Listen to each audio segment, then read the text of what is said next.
वर्षों पहले गुजर चुकी एक औरत की भूतिया आत्मा धरती लोक से स्वर्ग लोक की ओर प्रस्थान कर रही होती है। जमीन से आसमान की तरफ जाते हुए वो भूतिया आत्मा नाग लोक से होकर गुजरती है। तभी उस पर नाग लोक में रहने वाली सौंदर्या नागिन की नजर पड़ती है और वो उसका डरावना रूप देखकर उसे रोकते हुए कहती है, अरे ओ भूतनी बहन, जरा इधर तो आना। क्या तुम मुझसे बात कर रही हो?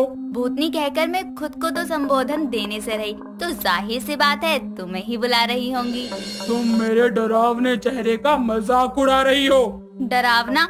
इसे डरावना नहीं, सड़ा गला चेहरा कहते हैं। मतलब इसे देखकर किसी मनुष्य को तुमसे डर कम घृणा ज्यादा होती होगी। तुमने मुझे यहाँ मेरे चेहरे का क्रिटिसिज्म सुनाने के लिए बुलाया है क्या? हैं? ये कौन सी भाषा के शब्दों का प्रयोग कर रही हो भूतनी बहन? गवार नागिन, रहने दे। तुम्हारी नागिन बुद्धि में कुछ नहीं घुसेगा।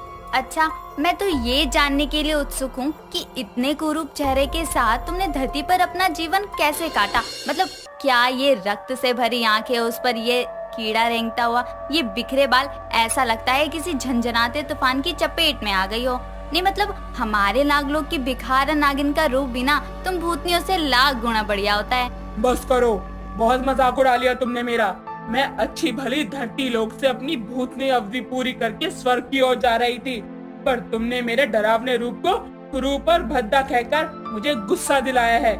इसलिए मैं भूतनी अपनी भूतनी शक्ति का इस्तेमाल करके तुझे श्राप देती हूँ कि ये तेरा सुंदर रूप एक भूतिया रूप में बदल जाएगा और एक नागिन से तू एक भूतिया नागिन बन जाएगी। इतना कहकर भूतनी अपने होठों से निकल रहा खून उस पर छिड़क कर चली जाती है और खून पड़ते ही सौंदर्या का सुंदर रूप भूतिया और डरावने रूप में परिवर्तित हो जाता है।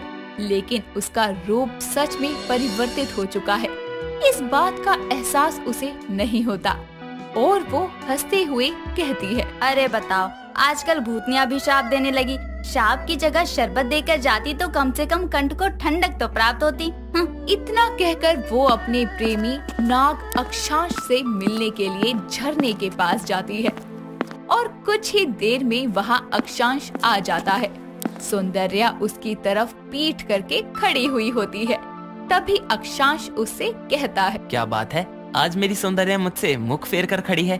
क्या मैंने आने में कुछ ज्यादा ही विलम्ब कर दिया? नहीं, वो तो मैं ही शीघ्र आ गई थी। ओहो, अब हमारे ये प्रेम के पल यूं रूठ कर नष्ट ना करो। सौंदर्या उसकी तरफ पलटती है और उसका भूतिया रूप देखकर अक्षांश नाग के चेहरे की हवाइयाँ उड़ जाती है और वो डरते हुए कहता है, कौन हो तुम? दूर हो जाओ मेरी नजरों के सामने से। अक्षांश, तुम ऐसा क्यों कह रहे हो? मैं तुम्हारी प्रेमिका सौंदर्या हूँ, ध्यान से देखो। अरे इस भूतिया चेहरे में देखने लायक क्या है? दूर हो जाओ। भूतिया चेहरा? माना कि मैं तुमसे प्रेम करती हूँ, लेकिन मेरे सुंदर रूप को तुम भूतिया कहने का दुस्साहस किस प्रकार कर सकते हो? मेरे दुस्साहस की बात गई जहर लेने। पहले ये बताओ, इतना भूतिया डरावना चेहरा लेकर खुद को सौंदर्य नागिन बताने का साहस किस लोक से भिक्षा मिलाई हो? ये कैसा मूर्खों वाला प्रश्न कर रहे हो तुम मुझसे? मैं नागिन हूँ नागिन, तुम्हें अभी अपने नागिन अवतार में आकर दिखाती हूँ। इतना कहकर सौंदर्या अपने अर्ध नागिन अवतार में आती है, लेकिन उसका रूप अभी भी वैसा ही डरावना और बाल बिखरे हुए होते हैं।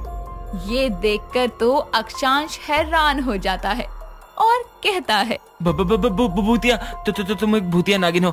हमारे नागलोक में भूतिया नागिन। अक्षांश भूतिया नागिन को देखकर सदमे से बेहोश ही हो जाता है। तभी सौंदर्या झरने में बह रहे पानी में खुद को देखती है और अपना ऐसा डरावना चेहरा देखकर वो खुद ही पीछे की तरफ गिर जाती है और कहती है, हे भोलेनाथ, यानी उस भूतनी का श्राप सच में मुझे लगा है, जिसके कारण मेरा सुंदर चेहरा इतना कुरूप और डरावना हो गया। यानी अब मैं नागिन नहीं बल्कि एक भूतिया नागिन बन गई हूँ। ये मेरे साथ क्या हो गया? इतना कहकर वो तुरंत वहाँ से गायब होकर अपने भवन में आ जाती है, जहाँ से वो अपने कक्ष में जा ही रही होती है कि तभी सामने से फलों की थाल लेकर आ रही उसकी माँ शमीशा की नजर उस पर पड़ती है और उसका चेहरा देखकर शमीशा के हाथ से थाली गिर जाती है और वो कहती है, हमारे नागलोक में भूतनी? ए भूतनी, तू मेरे भवन में क्या कर रही है और तुझे यहाँ प्रवेश किसने करने दिया? अरे मैं कोई भूतनी नहीं हूँ, मैं एक नागिन हूँ, नागिन। अरे कम से कम आप तो अपनी संतान को पहचानो। कुरूप भूतनी, खबरदार जो खुद की तुलना मेरी सुंदर सौंदर्य से की तो चली जा यहाँ से, वरना डस डस कर तेरा सारा शरीर छलनी कर दूंगी। कर दो, वो भी कर दो। ये भूतिया नागिन बनकर वैसे भी जिंदगी का झोल झपाटा हो गया है। तभी शमीशा अपने नागिन रूप में आकर उसे डसने ही वाली होती है कि सौंदर्या वहाँ से गायब होकर अपने कक्ष में चली जाती है और खुद को शीशे में देखते हुए अपने चेहरे को हाथों से मसलने लगती है और कहती है, मन तो करता है इस भूतिया चेहरे को ही अपने नागिन शरीर से अलग कर लूं, किंतु ऐसा किया तो मेरा ये नागिन जीवन यूं ही नष्ट हो जाएगा। सौंदर्या खुद के भूतनी नागिन बन जाने के कारण बहुत निराश हो जाती है और अपनी निराशा दूर करने के लिए पूजा की थाल लेकर शिव मंदिर की ओर निकल पड़ती है। जैसे ही वो मंदिर पहुंचती है, वहाँ के नाग नागिन उसका डरावना चेहरा देखकर दूर भागने लगते हैं और जैसे ही वो मंदिर में कदम रखती है, सारी नागिनें अपने नागिन रूप में आकर रेंगते हुए फटाक से वहाँ से निकल लेती है। ये देखकर बेचारी सौंदर्या नागिन बिना पूजा किए ही अपने कक्ष में लौट आती है और जादुई गोले पर पृथ्वी वासियों को देखने लगती है। तो पृथ्वी लोक पर एक अमित नाम का मनुष्य मंदिर में हाथ जोड़कर भगवान से कहता है, हे भगवान, जिंदगी में आपसे कभी कुछ नहीं मांगा। अबे लालची मनुष्य, मेरे आगे तो सच बोल। मांगने में पीएचडी करके बोलता है कुछ नहीं मांगा। बस एक इच्छा है भगवान, मुझे एक अप्सरा जैसी नागिन के दर्शन करा दो। पेरोकात से बाहर की इच्छा जता दी नालायक ने। मतलब हमेशा से नागिनों को टीवी में देखा है, मन में एक इच्छा जागती थी कि मैं नागिनों को असलियत में देख सकूं। उसकी ये बात भगवान तो सुनकर अनसुनी कर देते हैं, लेकिन जादुई गोले में उसे देख रही सौंदर्या उसकी बातें सुनकर कहती है, ये मनुष्य एक नागिन से मिलने की इच्छा रखता है, तो क्या मैं इसकी इच्छा पूरी कर दूं? कर ही देती हूँ। वैसे भी यहाँ नागलोक में तो मेरी किसी को कदर ही नहीं, मैं पृथ्वी लोक ही चली जाती हूँ। इतना कहकर वो नागलोक से गायब होकर पृथ्वी लोक के उस मंदिर में पहुँचती है और अमित के कंधे पर हाथ रखती है। जैसे ही अमित पलटता है, वैसे ही उसका डरावना चेहरा देखकर जमीन पर गिर पड़ता है। अरे मोरी भैया, ये क्या देख लिया? भूत! मैं कोई भूत नहीं हूँ। सॉरी भूतनी, तुम तो भूतनी हो। भूतनी बहन, मुझसे क्या चाहती हो? मैं तुमसे कुछ नहीं चाहती, मैं तो तुम्हारी चाहत पूरी करने आई हूँ। नागिन, अरे मैं शकल से बेवकूफ दिखता हूँ पर मैं बेवकूफ नहीं हूँ। अरे भला नागिन इतनी डरावनी कैसे हो सकती है? अरे मैं सच में एक नागिन हूँ, मेरा विश्वास करो। अच्छा तू नागिन है तो मैं ऋतिक रोशन हूँ। ये जाना भूतिया से शकल लेके खुद को नागिन कह रही है। क्या भोलेनाथ, मौनी रॉय जैसी नागिन मांगी थी, आपने भूतिया नागिन से मिलवा दिया। तू इसी के लायक है ना लायक। सौंदर्या उसे अपने नागिन होने का एहसास दिलाने के लिए उसके करीब जाने लगती है। तभी अमित उसे धक्का देकर गिरते पड़ते वहाँ से भाग जाता है और बेचारी भूतिया नागिन सौंदर्या कहती है, हे शिव शंकर, कैसे जीऊंगी मैं भूतिया नागिन बनकर। कसक अपने पति अर्जुन के साथ शिव मंदिर में पूजा कर रही होती है और शिव को दूध अर्पित करते हुए बोलती है, हे शिव, आपके 16 सोमवार के व्रत रखकर मुझे अर्जुन जैसा प्यार करने वाला पति मिला। अब बस हम पर ऐसे ही अपनी कृपा बनाए रखना। दोनों यूं ही शिव से प्रार्थना कर रहे होते हैं कि तभी वहाँ एक इच्छाधारी नागिन नक्षिका अपने नागिन रूप में मंदिर में आती है। कसक और अर्जुन जैसे ही अपनी पूजा खत्म करके मंदिर से जाने लगते हैं, तभी कसक के पैर में एक टूटी हुई कांच की चूड़ी चुभ जाती है और उसके पैर से खून निकलने लगता है। ये देखकर अर्जुन बोलता है, अरे कसक, तुम देखकर नहीं चल सकती क्या? देखो कितना खून बह रहा है। इतना कहकर अर्जुन कसक को जमीन पर बैठाता है और उसके पैर से चूड़ी का टुकड़ा निकालता है। साथ ही उसके पैर पर अपना रुमाल बांध देता है, जिसके बाद वो उसे अपनी बाहों में उठाकर गाड़ी तक लेकर जाता है। नक्षिका भी उनका पीछा करती है, चुपके से उनकी गाड़ी में सवार हो जाती है। कुछ देर बाद अर्जुन कसक को लेकर घर जाता है और उसे बाहों में भरकर कार से घर के अंदर ले आता है और सोफे पर बैठा देता है। अर्जुन डॉक्टर को घर बुला लेता है, जिसके बाद डॉक्टर कसक का चेकअप करके वहाँ से चले जाते हैं और अर्जुन कसक को उसके कमरे में आराम करने के लिए छोड़ आता है। नक्षिका भी उनका पीछा करती करती घर के अंदर दाखिल होती है। तभी वहाँ कसक की सास नीलम आकर बोलती है, अरे बेटा क्या हुआ बहू को? इसके पैर पे रुमाल क्यों बांधा है? सब ठीक तो है ना? हाँ माँ, बस वो जरा सी चोट लगी है, मैं डॉक्टर को बुलाता हूँ, तब तक आप कसक का ख्याल रखो। अरे मुझे इतनी चोट नहीं लगी, डॉक्टर की क्या जरूरत है, मैं ठीक हूँ। नक्षिका ये सब देखकर घर के बाहर आती है और अपने नागिन रूप से इंसानी रूप में आकर कहती है, कितना सर्वोत्तम पुरुष है अर्जुन, कितना प्रेम करता है अपनी बीवी से। आज तक मैं जिस प्रेम की तलाश में थी, अर्जुन बिल्कुल वैसा है। मुझे अर्जुन और उसका प्रेम दोनों ही चाहिए, फिर चाहे मुझे कसक की सौतन ही क्यों ना बनना पड़े, मैं बन जाऊंगी, लेकिन मैं अर्जुन को पाकर ही रहूंगी। एक शाम जब अर्जुन ऑफिस से घर आ रहा था, तभी उसकी कार के आगे फटीचर हालत में एक लड़की आ जाती है, जिसे देखकर अर्जुन एकदम से ब्रेक मारता है और वो लड़की कोई और नहीं बल्कि नक्षिका थी। अर्जुन कार से बाहर आकर कहता है, आप कौन हैं और इस वक्त यहाँ इस सड़क के बीचों बीच क्या कर रही हैं? मेरा नाम नक्षिका है, मैं इस शहर में नहीं हूँ, काफी दिन से ऐसे ही इधर उधर भटक रही हूँ। मेरे पास न रहने को कोई घर है, न करने को कोई काम। बहुत दिनों से कुछ खाया भी नहीं है, बड़ी भूख लग रही है। नक्षिका की बात सुनकर अर्जुन उसे अपने साथ घर ले आता है, जिसके बाद वो कसक और नीलम को उसके बारे में सब बताता है। तभी नीलम बोलती है, बेटा माना कि इसे मदद की जरूरत थी, पर किसी को भी ऐसे घर उठा लाएगा क्या? क्या पता कौन है ये, कहाँ से आई है? अरे माँ जी कोई नहीं, ये घर के काम में मदद कर देगी, हम इसे रख लेते हैं। वैसे भी मदद करना पुण्य का काम होता है। बहुत बहुत शुक्रिया मेम साहब, आपका ये उपकार मैं जिंदगी भर नहीं भूलूंगी। अरे कोई बात नहीं, चलो तुम कुछ खा पी लो, फिर कल से काम पर लग जाना। इतना कहकर कसक सभी के साथ नक्षिका को खाना परोसती है, जिसके बाद सभी अपने अपने कमरे में आराम करने चले जाते हैं। आधी रात को नक्षिका अपने नाग रूप में कसक और अर्जुन के कमरे में जाती है, जहां दोनों पति पत्नी आराम से सो रहे होते हैं। तभी नक्षिका अपने अर्धनागिन रूप में आती है और अर्जुन को देखकर बोलती है, अर्जुन तुम्हें पाने के लिए मैं क्या से क्या बन गई हूँ। कितना साफ और प्यार भरा दिल है तुम्हारा, तुम्हें देखकर कोई क्यों ना अपना दिल हारे।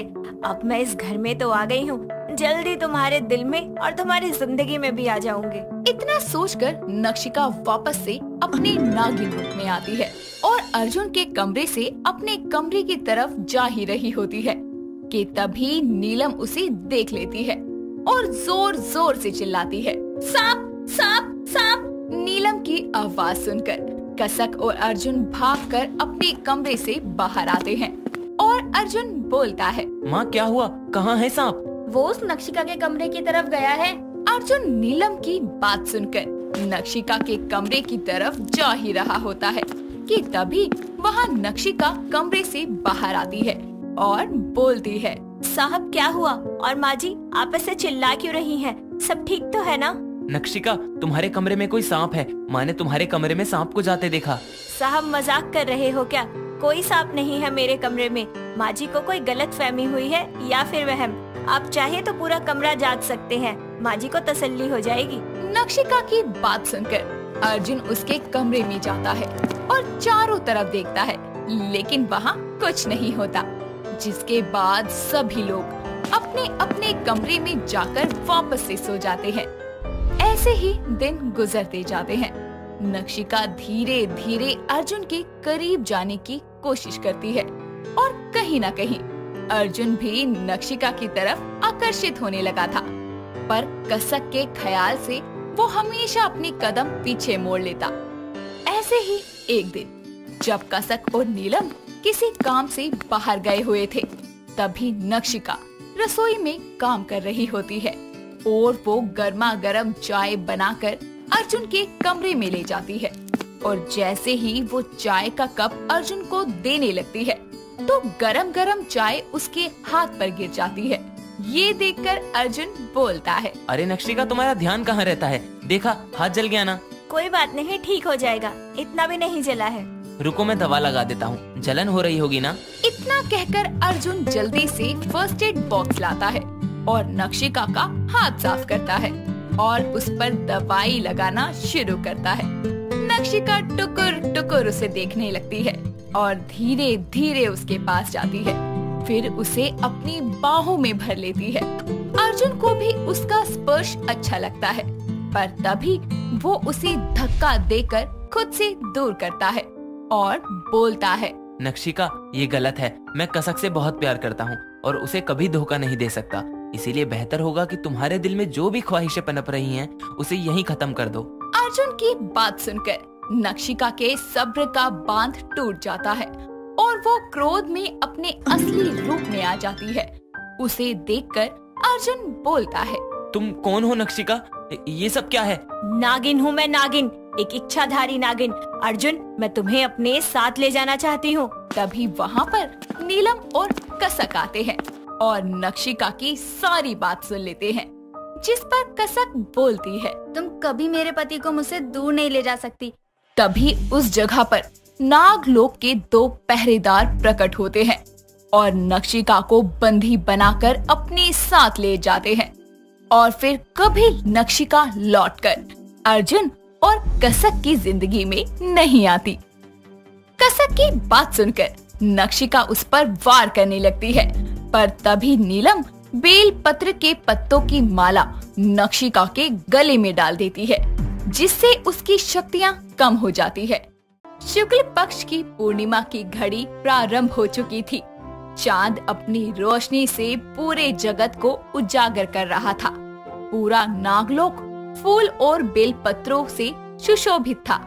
सभी नाग नागिन अपने अपने कक्ष से रेंगते हुए भोलेनाथ के मंदिर में प्रवेश करते हैं, जहां उपस्थित गुरुदेव नागिन नगीना से कहते हैं, नगीना, इस बेल पत्र को शिवलिंग पर अर्पण करते हुए 3 बार ओम नमः शिवाय का जाप करो।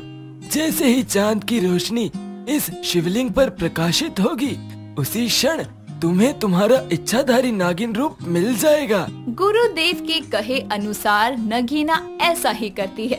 चांद की रोशनी उसके ऊपर पड़ती है, जिसके बाद वो एक सुनहरी नागिन में बदल जाती है। उसके सुनहरे नागिन अवतार की चमक सभी नाग नागिनों की आंखों में चुभने लगती है और तभी एक चितकबरी नागिन बोलती है, अरे ये इतना दिव्य प्रकाश कैसा है? हाँ, ये प्रकाश मेरे नेत्रों में दर्पण की भांति चुभ रहा है।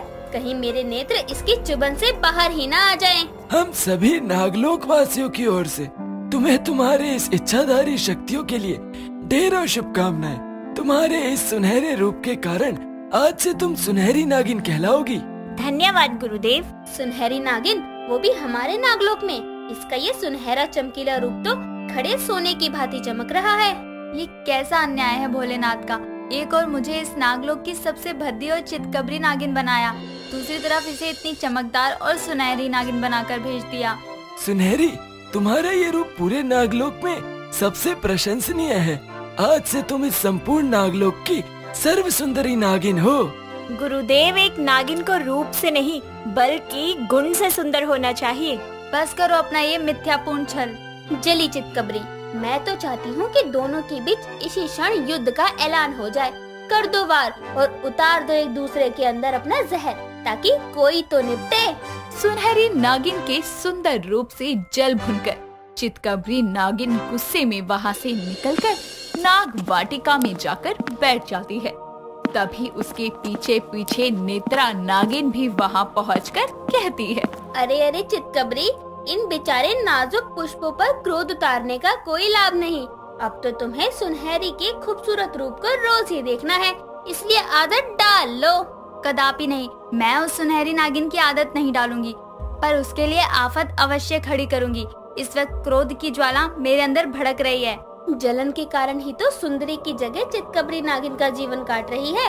नागिनों के नाम पर चितकबरा धब्बा है ये, पर मजबूरी में तो गधे को भी बाप बनाना पड़ता है। नेत्रा, नेत्रा कहाँ ओझल हो गई? कहीं नहीं। वैसे तुम क्या करने वाली हो, कुछ सोचा है? कल अपने नेत्रों से ही देखना।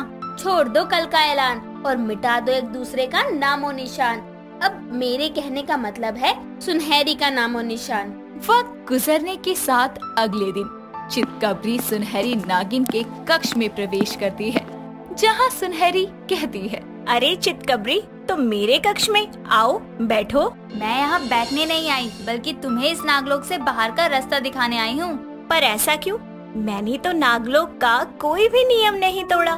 नियम तोड़ने से भी बड़ा अपराध किया है। तुम्हारा ये सुनहरा चेहरा ही सारी फसाद की जड़ है। जब से तुम इच्छाधारी सुनहरी नागिन बनी हो, मेरी चितकबरी के शरीर के साथ इसकी नींद और होश भी उड़ गए हैं। मैंने तो तुम्हारी नींद्रा पर कोई पहरा नहीं लगाया। तुमने नहीं, तुम्हारे इस सुंदर सुनहरे रूप ने मेरे हृदय पर गहरा घाव दिया है। तुम्हारे इस सुंदर रूप की चमक मेरे नेत्रों में चुभ रही है। या तो तुम्हें यहाँ से निष्कासित होना होगा या फिर ये अपना सुनहरा रूप त्यागना होगा। ये दोनों ही शर्तें मेरे लिए संभव नहीं है। तुम्हें सिर्फ अपने देखने का नजरिया बदलने की जरूरत है, फिर तुम्हें अपना रूप भी अद्भुत लगने लगेगा। सच में। अपनी बातों का चक्र घुमाना बंद करो। अगर तुम्हें इसके चितकबरी नागिन रूप से इतनी ही हमदर्दी है, तो तुम ही इसे अपने प्रतिबिंब की छाया अर्पण कर दो ना, जिसमें देखते ही इसके चितकबरे रूप की काया पलट हो जाए और इसका डिफेक्टेड नागिन अवतार कभी दोबारा ना दिखे। कर सकती हो? बोलो। ये नागिन सिर्फ अपने सुनहरे रूप को दिखाकर मुझे जला सकती है और कुछ नहीं कर सकती। मेरा बस चले तो इसे ज्वालामुखी की धधकती अग्नि में स्वाहा कर दूं। इस तरह दोनों नागिनें सुनहरी नागिन की खूबसूरती के लिए उसे खूब खरी खोटी सुनाकर चली जाती है। वक्त गुजरता है। एक दिन नेत्रा नागिन सुनहरी की गैर मौजूदगी में रेंगते हुए उसके कक्ष में प्रवेश करती है और कहती है, ये सही अवसर है। सुनहरी नागिन के यहाँ आने से पूर्व मुझे उसकी केचुली खोजनी होगी। मिल गई केचुली। सुनहरे रूप के साथ इसकी तो केचुली भी एकदम सोने जैसी प्रतीत होती है। अब मैं इस केचुली की सहायता से इच्छा प्राप्ति यज्ञ करके उसके समान ही सुनहरे रूप में बदल जाऊंगी।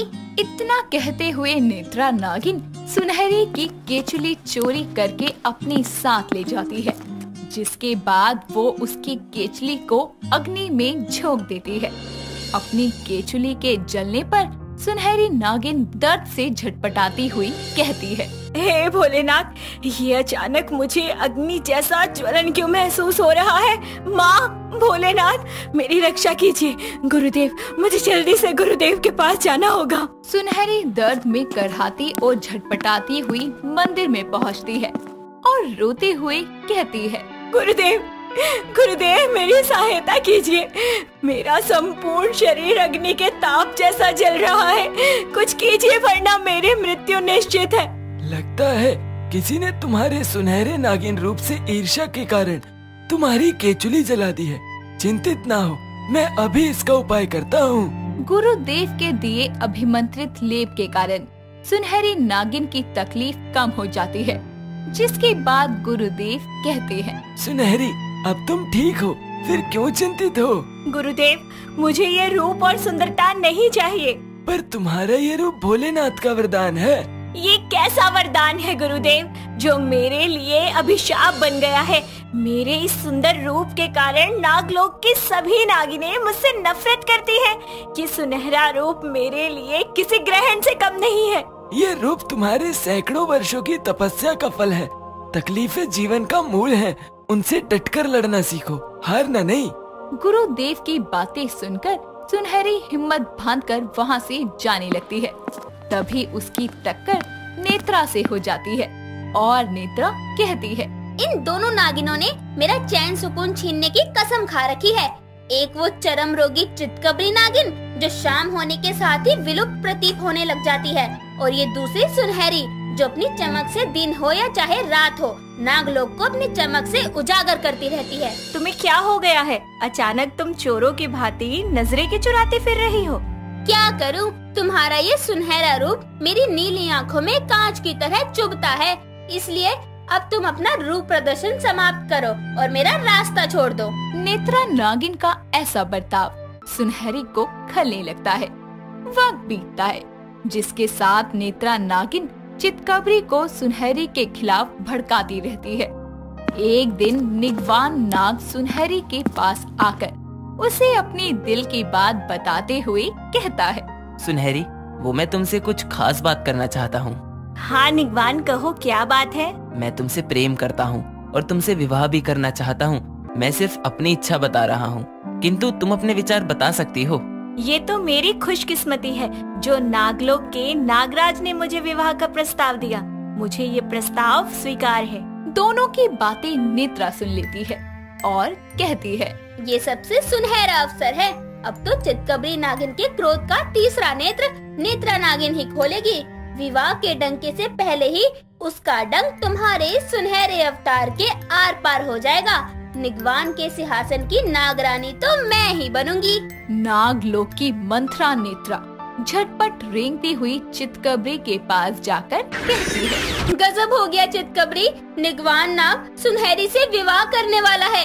नहीं, ऐसा नहीं होगा। सुनहरी और निगवान के विवाह से पूर्व ही मैं उस सुनहरी के प्राण सुखा दूंगी, क्योंकि निगवान मेरी चाहत है। मैं उसे मंडप की धधकती ज्वाला के हवाले कर दूंगी। और जैसे ही तू उसमें जहर उतारेगी, मैं तुझ पे कहर बरसाकर तुझे भी अपने रास्ते से हटा दूंगी। कुछ ही दिनों में सुनहरी के विवाह की बेला आ जाती है। दुल्हन के लिबास में सजी धजी सुनहरी नागिन निगवान के साथ फेरे लेने के लिए आगे बढ़ ही रही होती है कि तभी चितकबरी उसे आग में धकेल देती है। लेकिन जल्दबाजी में सुनहरी के साथ वो स्वयं भी अग्नि कुंड में जा गिरती है, जिसके साथ उसके शरीर का आधा हिस्सा भी अग्नि कुंड की आग में लिपट जाता है। लेकिन सुनहरी को कुछ नहीं होता। तभी चितकबरी चीखते हुए कहती है, बचाओ कोई मुझे, मैं जलना नहीं चाहती, नहीं। सुनहरी नागिन उसे बचाते हुए खींचकर बाहर निकालती है, जिसके बाद गुरुदेव उसे अभिमंत्रित लेप लगाकर बचा तो लेते हैं, पर उसका आधा शरीर आग से झुलस जाता है। तभी गुरुदेव कहते हैं, बुराई का अंजाम बुरा ही होता है। तुम सुनहरी को मारना क्यों चाहती हो? अरे जिस नेत्रा के भड़कावे में आकर तुमने ये सब किया, वो सिर्फ तुम्हें मोहरे की तरह इस्तेमाल कर रही है, क्योंकि ये भी मुझसे प्रेम करती है। इसीलिए ये तुम दोनों को लड़वाकर अपने रास्ते से हटाना चाहती थी। परंतु गुरुदेव, एक बात मुझे समझ नहीं आई कि मैं आग में जली क्यों नहीं। क्योंकि मैंने तुमसे एक राज छुपाया है। भोलेनाथ इस घटना से पहले ही अवगत थे, इसीलिए उन्होंने इस सुनहरे रूप के साथ तुम्हें वरदान दिया था कि अग्नि की ज्वाला तुम्हारा कुछ नहीं बिगाड़ सकती। मुझे क्षमा कर दो सुनहरी, तुमने मुझे पहले ही आगाह किया था, परंतु मैं इस नेत्रा की बातों में आ गई, इसलिए आज मेरा आधा हिस्सा जला और आधा चितकबरा रह गया। नेत्रा नागिन के किए के लिए उसको आजीवन नागलोक के कारावास में कैद कर दिया जाता है और चितकबरी को क्रोध के ज्वाला में भड़ककर आग से झुलसना पड़ता है। विशिका अपनी सखी श्रीषा के साथ झरने पर स्नान कर रही होती है। तभी एक छोटा सा बिच्छू उसके पैर पर डंक मार देता है। ये देखकर विशिका गुस्से से उस बिच्छू की तरफ देखकर कहती है, ये पापी बिच्छू तो बड़ा ही दुष्ट प्रतीत होता है। देख तो शीशा, इसने कैसे मुझे डंक मारा। अरे तो क्या हुआ, इस छोटे से बिच्छू के डंक मारने से तू कौन सा मृत्यु के द्वार पर खड़ी हो जाएगी। इतना क्रोधित होने की क्या आवश्यकता है। बात मृत्यु की नहीं है शीशा, इस तुच्छ से बिच्छू ने मुझ जैसे इच्छाधारी नागिन के शरीर को स्पर्श करने का दुस्साहस किया है। मैं इसे ऐसे ही जाने नहीं दे सकती। अब उसके डंक मारने का बदला तू उसे डस कर लेगी क्या? बिल्कुल। विशिका ने अपने जहर का प्रयोग आज तक किसी को मारने के लिए नहीं किया, लेकिन आज इस विष का प्रयोग मैं इस बिच्छू की मौत के लिए करूंगी। इसकी मौत होना तो निश्चित है। भला ये कैसा निर्णय हुआ? नागिनों का विष बहुत जहरीला होता है और तूने तो आज तक किसी को डसा भी नहीं। भला इस तुच्छ से बिच्छू के लिए अपना जहरीला जहर क्यों बर्बाद करेगी? शीशा बोलती रहती है, लेकिन विशिका उसकी एक भी नहीं सुनती और अपने नागिन रूप में आकर उस बिच्छू को डस लेती है। लेकिन विशिका के जहर से वो बिच्छू मरने की जगह अपनी तेजी से जलता ही रहता है। ये देखकर विशिका उसे एक बार और डसती है, पर बिच्छू पर इसका कोई असर नहीं होता और ये सब देखकर शीशा हैरान हो जाती है। तभी विशिका अपने इच्छाधारी रूप में आकर कहती है, ये क्या हुआ श्रीशा? मेरे डसने के बाद भी ये दुष्ट बिच्छू जीवित है, कैसे? कहीं ये कोई मायावी बिच्छू तो नहीं? ऐसा नहीं हो सकता। नागलोक में हम नाग नागिनों के सिवा और कोई मायावी वस्तु, प्राणी या जीव जंतु नहीं रह सकते। इस बात का तो यही अर्थ होता है कि तेरा विष जहरीला नहीं है। कैसे मूर्खता भरी बातें कर रही है तू? भला एक नागिन का विष विषैला नहीं होगा तो क्या किसी फल के रस जैसा मीठा होगा? ये कैसे हो सकता है? तू मेरा विष जरा चक्कर तो देख। अपने जहर का परीक्षण तू मुझसे कैसे करवा सकती है? बैल बुद्धि, मैं क्या तुझे जहर परीक्षण यंत्र दिखाई पड़ती हूँ? तू मेरी सहायता नहीं करेगी तो कौन करेगा यार? प्लीज श्रीशा, तू मेरा विष पीकर देखना। तू इस विष को पीने से नहीं मरेगी, ये तो खुद भी जानती है। चल अब अश्रु मत बहा। सखी होने के नाते मैं तेरे लिए ये कर देती हूँ। उसके इतना कहते ही विशिका एक पात्र में अपना जहर शीशा को पीने के लिए देती है। पहले तो शीशा नाक से कोड़ते हुए उस जहर की एक घूंट पीती है और फिर पूरा का पूरा पात्र ही खाली कर देती है। और ये देखकर विशिका कहती है, सारा जहर गटक गई तू तो। ये जहर था? मुझे तो कोई मीठा शरबत लगा। विशिका, तू इच्छाधारी नागिन है या इच्छाधारी मधुमक्खी? आखिर तेरा जहर किसी शरबत जैसा मीठा क्यों है? उसके इतना बोलते ही वो अंतर्ध्यान होकर अपने महल पहुंचती है और सीधा जाकर अपनी माँ विरुशिका को डस लेती है। उसकी ये हरकत देखकर उसकी माँ विरुशिका उसे एक थप्पड़ मारकर कहती है, मूर्ख विशिका, तू इच्छाधारी नागिन क्या अपनी माँ को डसने के लिए बनी है? ये क्या हरकतें हैं? माँ, आप तो ठीक है, मतलब मेरा जहर किसी काम का नहीं है। तेरी माँ कोई मनुष्य नहीं है, नागिन है। और भला विष से भरी नागिन पर जहर का क्या ही असर होगा? ये बात पहले मेरे मस्तिष्क में क्यों नहीं आई? अपने जहर के जहरीलेपन का परीक्षण मुझे किसी मानव पर करना होगा कि मेरा जहर मीठा है या फिर विषैला। मीठा जहर? तो क्या ये जान गई? वंशिका, ये क्या बड़बड़ाई जा रही है? चल चल कर भोजन कर ले। मुझे अभी भूख नहीं है, मुझे अभी के अभी पृथ्वीलोक जाना होगा। तू अपनी माँ की बातों की अवहेलना करेगी? ये मेरा आदेश है कि तू मुझसे बिना पूछे नागलोक के बाहर कदम तक नहीं रखेगी। चल मेरे साथ। इतना कहकर वो विशिका को पृथ्वीलोक जाने से रोक देती है। कुछ समय बाद जब विशिका से रहा नहीं जाता तो वो बिना किसी को बताए इंसानी रूप में पृथ्वीलोक के एक मंदिर में आ पहुंचती है, जहां राहुल नाम का लड़का हाथ जोड़े आंखें बंद किए प्रार्थना कर रहा होता है। तभी वो उसे डसने के लिए उसकी गर्दन के पास जाती है। जैसे ही वो करीब पहुंचती है तो राहुल अपनी आंखें खोलता है और अपने इतने करीब इतनी सुंदर लड़की विशिका को देखकर खो सा जाता है। और तभी विशिका मन में कहती है, इस मानव को डसने के लिए मैं इसके इतने करीब खड़ी हूँ और ये है कि केवल मुझे निहारे जा रहा है। थोड़ा पीछे हटिए। वो ऐसा नहीं कि मुझे आपका करीब होना भाया नहीं, लेकिन क्या है ना, इतनी मस्त मेरा मतलब इतनी सुंदर लड़की देखकर धड़कनें बड़ी तेज सी हो रही हैं। कैसे मनुष्य हो, मेरे इतना निकट आने पर भी भयभीत नहीं हुए? क्या सभी मनुष्य इतने निडर होते हैं? कितना मीठा बोलती हो तुम। क्या तुम मेरी दोस्त बनोगी? पर मैं तो तुम्हें भली भांति जानती भी नहीं, फिर मैं तुमसे मित्रता किस प्रकार कर सकती हूँ? जान पहचान का क्या है, 2 दिन साथ में घूमेंगे, सब जान जाएंगे। नहीं नहीं, इतना समय नहीं है मेरे पास। मुझे आज ही परीक्षण करके वापस लौटना है। इतना कहकर वो मंदिर के बाहर आ जाती है। उसके पीछे पीछे राहुल भी बाहर आता है। तभी वो विशिका का हाथ पकड़कर जोर से उसे अपनी तरफ खींचता है। वो उसकी ओर अचानक खिंची आने से दोनों के बीच किस हो जाती है। तभी विशिका उसे झटकते हुए दूर करती है और कहती है, ये क्या हो गया मुझसे? तुमसे नहीं, हम दोनों से। वैसे एक बात बताओ, कौन सी लिपस्टिक यूज करती हो? काफी स्वीट सा टेस्ट है। तात्पर्य? स्वीट, अरे मतलब मीठा। मीठा? मेरे चुंबन से तो इस मनुष्य को परलोक सिधार जाना चाहिए था, पर ये तो मेरा ही उपहास कर रहा है। इतना कहकर वो राहुल के सामने से पलक झपकाते ही गायब होकर नागलोक के भवन में आ पहुंचती है, जहां उसकी माँ और शीशा भी होते हैं। और तभी शीशा कहती है, लो आ गई ये वापस। अरे कहाँ चली गई थी भ्रमण करने, और ऐसी दुनिया उजड़ने जैसा मुख क्यों बनाया हुआ है? तूने सही कहा था श्रीशा, तेरी विशिका का विष विषैला नहीं बल्कि मीठा है। माँ आखिर कैसी नागिन बना दिया मुझे, मीठे जहर वाली।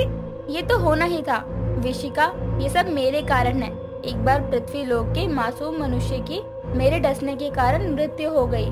उस अपराध के लिए मैंने भोलेनाथ की तपस्या कर प्रायश्चित करना चाहा।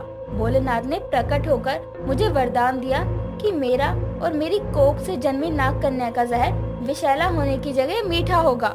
ये सुनकर तो विशिका के पैरों तले जमीन खिसक जाती है और वो उदास होकर बोलती है, ओहो माँ, प्रायश्चित करना इतना आवश्यक था क्या?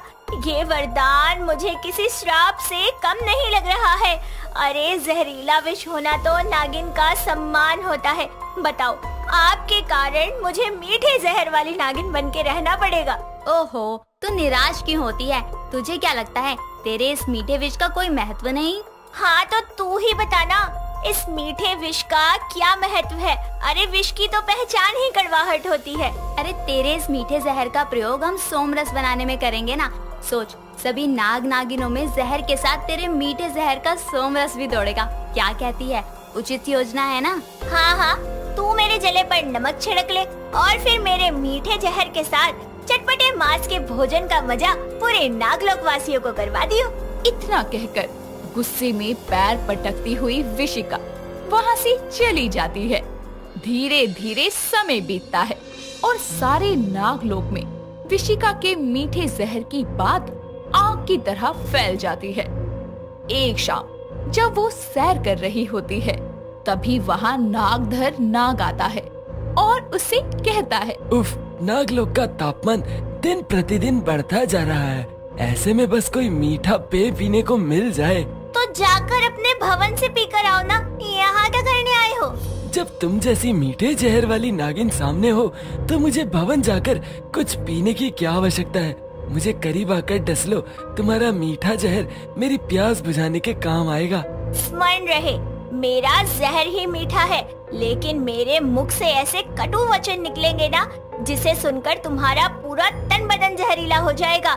मेरा जहर कोई पेय पदार्थ नहीं है जो मुंह उठाकर मांगने के लिए चले आए। दफा हो जाओ यहाँ से। तुम भी ना नागलोक में सबसे अनोखी नागिन हो।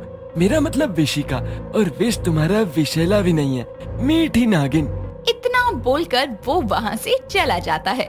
तभी विशिका भोलेनाथ के मंदिर में जाकर प्रार्थना करती हुई कहती है, वरदान के नाम पर आपने मेरे नागिन होने के अस्तित्व को ही मिटा दिया। इससे अच्छा तो मैं मनुष्य बनकर नागलोक की जगह पृथ्वीलोक पर ही वास न कर लूं। बताओ, मेरे विष में किसी को मारने की शक्ति नहीं है। नागलोक में सब मुझे मीठी नागिन कहकर बुलाते हैं आपकी वजह से, क्योंकि आपने मुझे मीठी जहर वाली नागिन बना दिया। भोलेनाथ, क्यों मेरे जहर का नाश किया?